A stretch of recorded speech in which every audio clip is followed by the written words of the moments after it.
தண்டு துளைப்பான் மற்றும் இலை சுருட்டு புழு, இந்த 2 திருட்டு பூச்சிகளும் விவசாயிகளே ஆரம்பத்திலிருந்தே நமது நெல் பயிரை தாக்குகின்றன. நெல் பயிரில் உருவாகும் அனைத்து தூறுகளையும் இவை முழுமையாக சேதப்படுத்துகின்றன. விவசாய பெருமக்களே, நீங்கள் எவ்வளவுதான் முதல் உரம் போட்டாலும், எத்தனை முறை மருந்து தெளித்தாலும் இந்த 2 பூச்சிகளும் உங்கள் பயிரை தாக்கினால் நாம் எதிர்பார்க்கும் மகசூலை இங்கேயே தடுத்துவிடும். எனவே இந்த 2 பூச்சிகளையும் அடையாளம் காண்பது எப்படி, அவற்றை கட்டுப்படுத்துவது எப்படி என்பதை இந்த வீடியோவில் முழுமையாக பார்ப்போம். விவசாயிகளே, இதை நீங்க கவனிக்காமல் விட்டுவிட்டால் இந்த ஆண்டு மிகப்பெரிய நஷ்டம் ஏற்படும். வணக்கம் விவசாயிகளே, காத்தியாயனி ஆர்கானிக்ஸ் யூடியூப் சேனலுக்கு உங்களை வரவேற்கிறோம். இதுவரை சேனலை சப்ஸ்கிரைப் செய்யவில்லை என்றால் உடனே சப்ஸ்கிரைப் செய்யுங்கள். நெல் பயிரை பார்த்தால் விவசாயிகளே, நட்டு இப்போது 20 நாட்கள் ஆகின்றன. இந்த 20 நாட்களிலிருந்து 80 முதல் 100 நாட்கள் வரை நமது நெல் பயிரில் இந்த 2 பூச்சிகளின் தாக்கம் மிக அதிகமாக இருக்கும். அந்த 2 பூச்சிகளும் நெல் தூர்களின் எண்ணிக்கையை பாதிக்கும். அதோட தூர்களின் வளர்ச்சியையும் முழுமையாக தடுத்துவிடும். அதோடு நெல் பயிரில் வரவேண்டிய கிளைகளையும் இது முழுமையாக தடுத்துவிடும். அந்த பூச்சிகள் தான் தண்டு துளைப்பான் மற்றும் இலை சுருட்டு புழு. 20 நாட்கள் ஆனவுடனேயே இவை நெல் பயிரை தாக்க தொடங்கிவிடும். எனவே இந்த 2 பூச்சிகளின் அறிகுறிகளை எப்படி அடையாளம் காண்பது, ஆரம்பத்திலிருந்தே இறுதி வரை அவற்றை எப்படி கட்டுப்படுத்துவது, இதன் மூலம் பயிரை பாதுகாப்பாக வைப்பது எப்படி என்பதை பார்ப்போம். அதோடு இந்த 2 பூச்சிகளும் தூர்களை எப்படி பாதிக்கின்றன, அவற்றை எப்படி அடையாளம் காண்பது என்பதையும் விரிவாக பேசப் போகிறோம். முதலில் தண்டு துளைப்பான பற்றி பேசுவோம். இந்த தண்டு துளைப்பான் பூச்சியின் முதிர்ந்த நிலையை மஞ்சள் தண்டு துளைப்பான் என்று அழைக்கிறோம். இந்த பூச்சியை அடையாளம் காண்பது மிகவும் அவசியம். ஏனென்றால் இந்த முதிர்ந்த பூச்சி தான் நெல் இலைகளின் மேல் முட்டையிடுகிறது. நமது தண்டு துளைப்பான் பூச்சி இந்த ஸ்டெம் போரர் பூச்சியால தான் உருவாகிறது. விவசாயிகளே, அதை அடையாளம் காண நீங்கள் என்ன செய்ய வேண்டும் என்றால், அந்த பூச்சியின் இறக்கைகளை பார்த்தால் அதன் மேல் 2 கருப்பு நிற புள்ளிகள் இருக்கும். இதிலிருந்து நாம் புரிந்து கொள்ளலாம் பயிரில் தண்டு துளைப்பான் பூச்சியின் தாக்கம் தொடங்க போகிறது என்று. இந்த பூச்சியின் வாழ்க்கை சுழற்சியை பார்த்தா இதில் 4 நிலைகள் உள்ளன. முதல் நிலை முட்டை, 2வது நிலை புழு, 3வது நிலை கூட்டுப்புழு, 4வது நிலை முதிர்ந்த பூச்சி. இதில் என்ன நடக்கும் என்றால், நாம் இதுவரை பேசிய மஞ்சள் தண்டு துளைப்பான் என்ற முதிர்ந்த பூச்சி இலைகளின் மேல் முட்டையிடும். இலைகளின் மேல் முட்டையிட்டவுடன் அந்த முட்டைகளின் மேல் ஒரு படலத்தை உருவாக்கும். அந்த படலம் முட்டைகளுக்கு முழு பாதுகாப்பை அளிக்கிறது. அதன் பிறகு 10 நாட்களுக்குள்ளேயே அந்த முட்டையிலிருந்து புழு வெளியே வந்துவிடும். அந்த புழுதான் பின்னாளில் நமது நெல் பயிரை முழுமையாக சேதப்படுத்துகிறது. இதற்கு பிறகு அதன் அடுத்த 2 நிலைகள் வருகின்றன. இந்த புழு நிலை என்ன செய்யும் என்றால், புழு வெளியே வந்தவுடன் அதற்கு உணவு தேவைப்படும். அதற்காக அது என்ன செய்யும் என்றால், பயிரில் நாம் காணும் முதல் அறிகுறி இதுதான். இது இலைகளை சுரண்டி சாப்பிடும். இலைகளை பார்த்தா சுரண்டப்பட்ட இலைகள் தெரியும். இதிலிருந்து உங்கள் பயிரில் தண்டு துளைப்பான் வந்துவிட்டது என்பதை நீங்கள் புரிந்து கொள்ளலாம். அதன் பிறகு விவசாய சகோதரர்களே, இது மெதுவாக என்ன செய்கிறது என்றால், இலைகளை தேடிக்கொண்டே விவசாய சகோதரர்களே கீழே செல்கிறது. தண்ணீர் மட்டம் இருக்கும் வரை விவசாய சகோதரர்களே அதுவரை இது செல்கிறது. பிறகு அங்கே சென்று விவசாய சகோதரர்களே முக்கியமான பாதிப்பை விவசாய சகோதரர்களை தொடங்குகிறது. அதை இப்போது நாம் நன்றாக புரிந்து கொள்வோம். எனவே விவசாய சகோதரர்களே, இது தண்ணீர் மட்டம் வரை சென்றவுடன் அங்கே இது என்ன செய்கிறது என்றால், நமது முக்கியமான முதன்மை தூர், அதாவது ஆரம்பத்தில் உருவாகும் தூர்கள் இருக்கிறதே விவசாய சகோதரர்களே, அதன் தண்டிற்குள் இது சென்று விடுகிறது. விவசாய சகோதரர்களே, அதே தண்டிற்குள் சென்று அந்த தண்டு முழுவதையும் விவசாய சகோதரர்களே உள்ளீடற்றதாக ஆக்கிவிடுகிறது. அதன் காரணமாக நமது முக்கியமான அந்த தூர் இருக்கிறது விவசாய சகோதரர்களே, அந்த முக்கியமான தூர் முழுவதையும் காய வைத்துவிடும். விவசாய சகோதரர்களே, நீங்கள் அதை வெளியே எடுத்தால் அந்த செடி எளிதாக வெளியே வந்துவிடும். இதையே விவசாய சகோதரர்களே தண்டு துளைப்பானின் டெட் ஹார்ட் அறிகுறி என்கிறோம். அதாவது தண்டு துளைப்பான் உங்கள் பயிரில் வந்துவிட்டால் விவசாய சகோதரர்களே, நெல் பயிருக்கு மிகவும் அவசியமான அந்த முக்கியமான தண்டு இருக்கிறது, அதையே விவசாய பயிருக்கு பாதிப்பை ஏற்படுத்துகிறது. எனவே இதிலிருந்து நாம் பாதுகாப்பது மிகவும் அவசியம் விவசாய சகோதரர்களே. அதோடு முதன்மை தூர்களுக்கு பிறகு விவசாய சகோதரர்களே 2ஆம் நிலை தூர்கள் வருகின்றன. அதாவது அதை துணை தூர்கள் என்று கூறுகிறோம். முக்கியமான தூரே நமது பயிரில் மிஞ்சவில்லை என்றால் விவசாய சகோதரர்களே 2ஆம் நிலை தூர்களால் ஒன்றுமாக போவதில்லை. எனவே நாம் ஆரம்பத்தில் இருந்தே முதன்மை தூர்களை பாதுகாப்பது மிகவும் அவசியம். இது தண்டு துளைப்பானையை பற்றியது விவசாய சகோதரர்களே. இப்போது இலை சுருட்டு புழுவை பற்றி பேசுவோம். இலை சுருட்டு புழு இருக்கிறது விவசாய சகோதரர்களே, இதன் அறிகுறிகள் சற்று வேறுபட்டவை. வாழ்க்கை சுழற்சி கிட்டத்தட்ட ஒரே மாதிரி தான் இருக்கும்.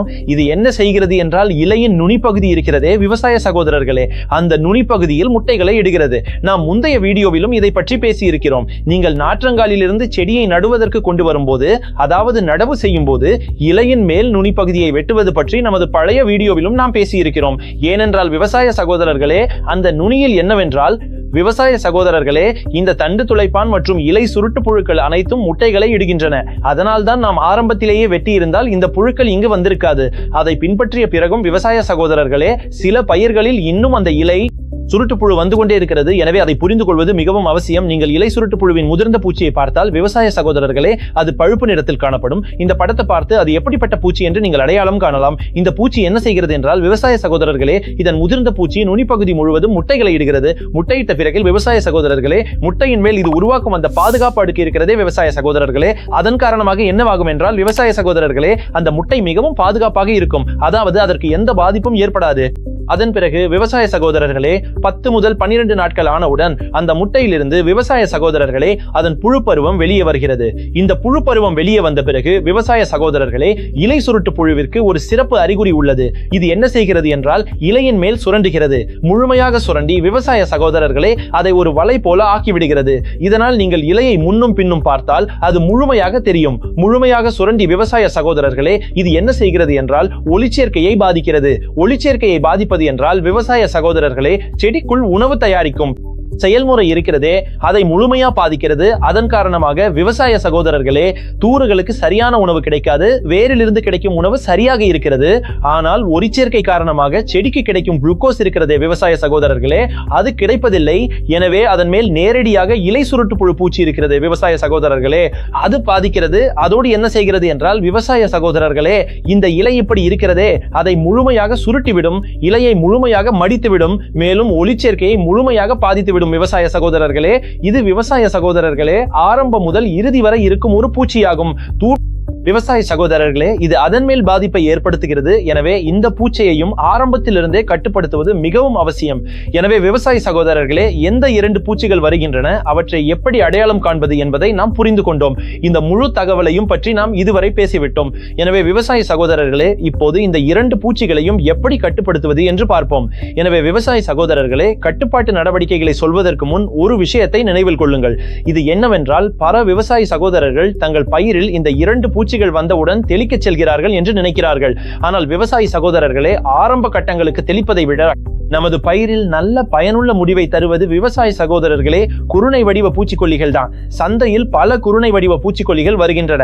அதை பற்றி தான் நாம் மேலேயும் பேச போகிறோம். அதில் ஏதேனும் ஒரு பூச்சிக்கொல்லியை எடுத்து 20 முதல் 25 அல்லது 30 நாட்கள் வரை உங்கள் பயிருக்கு கொடுத்தால் விவசாய சகோதரர்களே, ஆரம்பத்திலிருந்தே இந்த தண்டு துளைப்பான் மற்றும் இலை சுருட்டு புழு ஆகிய 2 பிரச்சனைகளையும் இது முழுமையாக நீக்கிவிடும். அப்படியானால் அந்த தொழில்நுட்பம் எது? நாம் மேலேயே பேசுகிறோம். எனவே இன்னொரு விஷயத்தை நினைவில் கொள்ளுங்கள். விவசாய சகோதரர்களே, எப்போதும் குருணை வடிவ பூச்சிக்கொல்லியை உங்கள் நெல் பயிருக்கு முதல் உரத்தை இடும்போது நெல் பயிரில் தேங்கியுள்ள தண்ணீர் 2 சென்டிமீட்டர் அல்லது 5 சென்டிமீட்டர் அளவில் இருந்தாலும் அந்த தண்ணீரை முழுமையாக வெளியேற்றிவிட்டு அதன் பிறகு உரம் மற்றும் இந்த பூச்சிக்கொல்லியை இடுங்கள். பிறகு 2 நாட்கள் காத்திருங்கள். அதுவரை நிலத்தில் ஈரப்பதம் இருக்கும். அதன் பிறகு விவசாய சகோதரர்களே, நீங்கள் தண்ணீர் பாய்ச்சுங்கள். அப்போதுதான் அதன் முடிவுகள் விவசாய சகோதரர்களே உங்கள் பயிரில் மிகச் சிறந்த முறையில் தெரியும். இப்போது விவசாய சகோதரர்களே, தண்டு துளைப்பான் மற்றும் இலை சுருட்டு புழுவை கட்டுப்படுத்த சிறந்த பூச்சிக்கொல்லி எது என்று பார்ப்போம். அதில் முதலாவதாக வருவது விவசாய சகோதரர்களே காத்தியாயனியன் ஃபென்டாஸ்டிக்.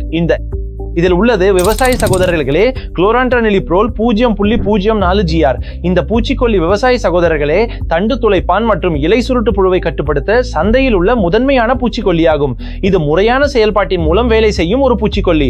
நாம் நெல் பயிரில் இதை தூவியவுடன் விவசாய சகோதரர்களே, நீங்கள் விரும்பினால் முதல் உரத்துடன் கலந்தும் இதை தூவலாம். இதை பற்றி நாம் முந்தைய வீடியோக்களிலும் பேசியுள்ளோம். அதேபோல் இது என்னவாகும் என்றால் விவசாய சகோதரர்களே, முழுமையாக நிலத்தின் மேல் விழுந்து உள்ளே இருக்கும் ஈரப்பதம் அல்லது தண்ணீர் கலந்து செடிக்குள் சென்றுவிடும். விவசாய சகோதரர்களே, இலை சுருட்டு புழு மற்றும் தண்டு துளைப்பான் ஆகிய 2 பூச்சிகளும் நமது செடியின் இலைகளை தின்று கொண்டே இருக்கும். எனவே அவை தின்றவுடன் விவசாய சகோதரர்களே, இந்த தொழில்நுட்பம் அவற்றிற்குள் சென்றுவிடும். உடனடியாக விவசாய சகோதரர்களே 1 முதல் 2 நாட்களுக்குள்ளேயே இந்த 2 பூச்சிகளையும் அழித்துவிடும். விவசாய சகோதரர்களே, பல விவசாய சகோதரர்கள் இதே தொழில்நுட்பத்தையும் இதே தயாரிப்பையும் நெல்லின் முதல் உரத்துடன் கொடுக்கிறார்கள். மேலும் மிகச்சிறந்த முடிவுகளையும் காண்கிறார்கள். அதனுடன் விவசாய சகோதரர்களே, இது ஓரளவிற்கு பைட்டோடோனிக் விளைவையும் காட்டுகிறது. அதாவது மறைமுகமாக விவசாய சகோதரர்களே, இது தூர்களின் எண்ணிக்கையை அதிகரிக்க மிக சிறப்பாக செயல்படுகிறது. இப்போது இதன் அளவை பற்றி பேசினால், விவசாயி சகோதரர்களே, நீங்கள் ஒரு ஏக்கருக்கு 4 கிலோ கொடுக்க வேண்டும். இப்போது விவசாயி சகோதரர்களே, இரண்டாவது பூச்சிக்கொல்லியில் பற்றி பேசுவோம். அதுதான் காத்தியாயனியின் கட்டப்பா. இதில் கால்டாப் ஹைட்ரோகுளோரைட் 4% GR உள்ளது. இந்த பூச்சிக்கொல்லி விவசாயி சகோதரர்களே, தொடு மற்றும் முறையான செயல்பாட்டின் மூலம் வேலை செய்யும் ஒரு பூச்சிக்கொல்லியாகும். ஃபேண்டாஸ்டிக்கின் செயல்பாட்டு முறை எப்படி இருந்ததோ அதே செயல்பாட்டு முறை விவசாயி சகோதரர்களே இந்த பூச்சிக்கொல்லிக்கும் இருக்கும். மேலும் இதன் அளவை பற்றி பேசினால், விவசாயி சகோதரர்களே, நீங்கள் ஒரு ஏக்கருக்கு 7.5 கிலோ முதல் 10 கிலோ வரை கொடுக்கலாம். மேலும் இந்த பூச்சிக்கொல்லியை பல இடங்கள்ல நெல் பயிர்களுக்கு விவசாய நண்பர்கள் பயன்படுத்துகிறார்கள், நல்ல பலன்களையும் காண்கிறார்கள். இப்போது மூன்றாவது பூச்சிக்கொல்லியை பற்றி பேசினா, விவசாயிகளே, அதுதான் ஃபேண்டசி GR. இதில் பிப்ரோனில் 0.3% GR குருணைகள் உள்ளன. இந்த தொழில்நுட்பத்தை விவசாய நண்பர்கள் பல ஆண்டுகளாக பயன்படுத்தி வருகிறார்கள். இப்போதும் இந்த பூச்சிக்கொல்லியின் முடிவுகள் நெல் பயிரில் மிக சிறப்பாக தெரிகின்றன. இந்த பூச்சிக்கொல்லி நேரடி மற்றும் ஊடுருவி செல்லும் செயல்பாடு மூலம் வேலை செய்கிறது. அத்துடன் நெல் பயிரில் ஒரு பசுமையான தோற்றத்தை, அதாவது இது என்ன செய்கிறது என்றால், விவசாயிகளே, தூர்களின் எண்ணிக்கை அதிகரிக்கவும் நெல் பயிர் நன்றாக வளரவும் இது பெரிதும் உதவுகிறது. இப்போது இதன் அளவு பற்றி பேசினால், ஒரு ஏக்கருக்கு 7 முதல் 10 கிலோ வரை நாம் கொடுக்க வேண்டும். விவசாயிகளே, இப்போது பேசுவோம். கடைசி பூச்சிக்கொல்லி காத்தியாயனி வசிஷ்டா ஆகும். இதில் விவசாயிகளே குளோரான்ட்ரானிலிப்ரோல் மற்றும் தையமெத்தாக்சாம் உள்ளது.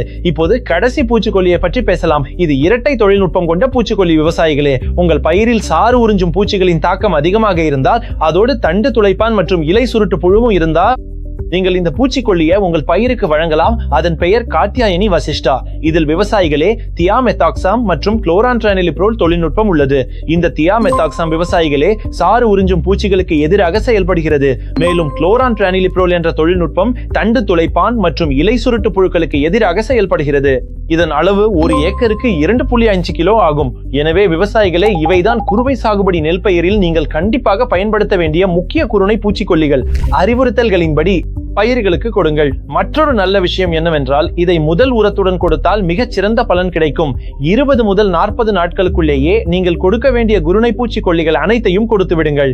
இந்த 4இல் ஏதேனும் ஒரு குருணை பூச்சிக்கொல்லியை உங்கள் பயிருக்கு நீங்கள் பயன்படுத்தலாம். விவசாயிகளே, இந்த வீடியோ உங்களுக்கு எப்படி இருந்தது? கண்டிப்பாக கமெண்டில் சொல்லுங்கள். அத்துடன் நெல் பயிரில் வேறு ஏதேனும் பெரிய பிரச்சனைகள் இருந்தால் அதையும் கமெண்டில் சொல்லுங்கள். அப்போதுதான் அடுத்த வீடியோவை உங்களுக்காக கொண்டு வர முடியும். நன்றி.